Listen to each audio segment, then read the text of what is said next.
Добро, ви се заблагодарам за присуството. Како што кажа градоначалникот, продолжуваме со посета населени места во Прилепско.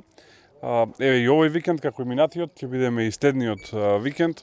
Сакаме да посетиме сите населени места во околината на Прилепа, после тоа секако и во урбаниот дел на градот, да ги слушнеме луѓето, да слушнеме кои се нивните пораки, со што се соочуваат, кои се проблемите со кои што се соочуваат, како може да се решаваат и на тој начин да ја создаваме програмата за следните парламентарни избори. Сакаме да имаме една сеопфатна програма која што ќе одговори на најголем дел од проблемите на граѓаните, како би можеле заеднички да ги решаваме.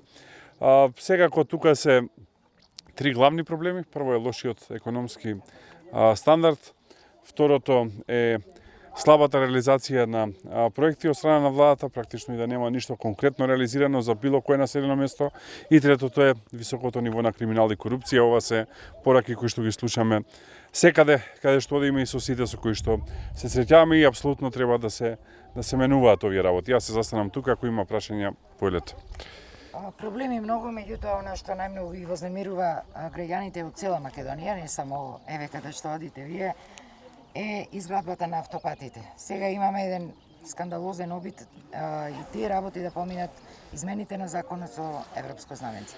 Како го коментирате ова? 2 месеци ние излегуваме во јавност со делови од договорот за изградба на овие коридори, кој што е апсолутно скандалозен и спорен, би рекол и незаконски.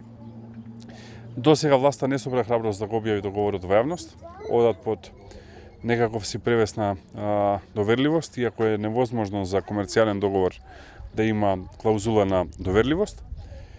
Последниот обид кој што го направија за протуркување на 8 закони во собранието, кој што им е неуспешен заради блокадата која што ја направи ВМРО-ДПМН, затоа што ние кажавме дека ќе водиме активна блокада во собранието и дека сите закони кои што се штетни за граѓаните ќе ги блокираме, а ова се штетни закони за граѓаните.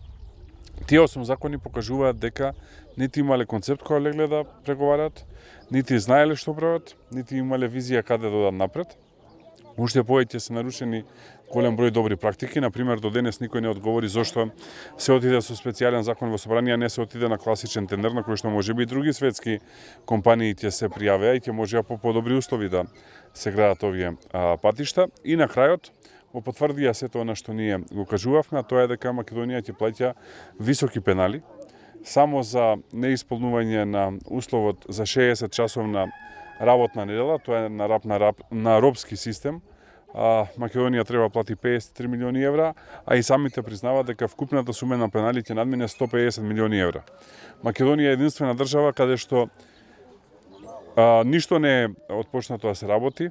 Буквално камен не е ставен, а веќе 120 милиони евра се префрлени на изведувачот. За сето ова ќе има одговорност после парламентарните избори, а најдобар доказ дека сето ова е скандалозно и сомнително е тоа што во петокот се обиде Артан Груби и владините министри да ги прошверцуваат овие 8 закони со така наречено европско знаменце.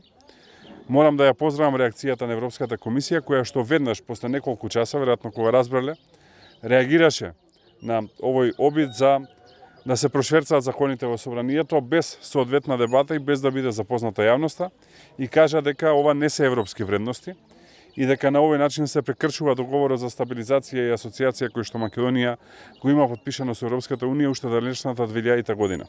И овде има една многу суштинска работа. Ние со години, со децении, би рекол, сме блокирани прво од Грција, после тоа од Бугарија, заради причини кои што се чисто политички, кои што задираат директно во македонскиот национален идентитет. Дали тоа е името на Македонија, дали е македонскиот народ, дали е македонскиот јазик, тоа се трите работи кои што ги оспоруваат Бугарија и Грција. Но секогаш Македонија од 2000 година до денес ги исполнувала оние критериуми кои што се стандард на Европската унија за сите земји кои што станале членки или сакаат да станат членки, а се дел од предпристапните и пристапните преговори. За прв пат со овој обид да се стават во процедура закони со европско знаменце, Македонија ризикува да ги прекрши овие договори и веќе да не биде проблемот политички од страна на претходно Грција, сега Бугарија, туку да биде проблемот во делот на владење на правото, што само го потврдува тоа што и сме го зборувале и јас лично го зборувам од 2018 година па навака, дека клучниот проблем зошто Македонија не ги почнува преговорите со Европската Унија не се нити Грција, нити Бугарија, туку немањето на функционален систем на владење на правото. Во петокот тоа го видовме експлицитно со обидот на групи и министрите, ама имаше и реакција, што значи дека европските вредности се уште живи и дека во Европа, пред се во Европската комисија, има луѓе кои што држат до тие европски вредности. Јас се надевам дека ќе запрат со лудилото и дека нема насила овие закони надвор од процедура, да ги носат во собранието и закони на кои што се противи Европската Унија, зашто ако го направат тоа покрај што ќе има финансиска штета за Македонија, ќе има и штета по однос на европските интеграции. Благодарам.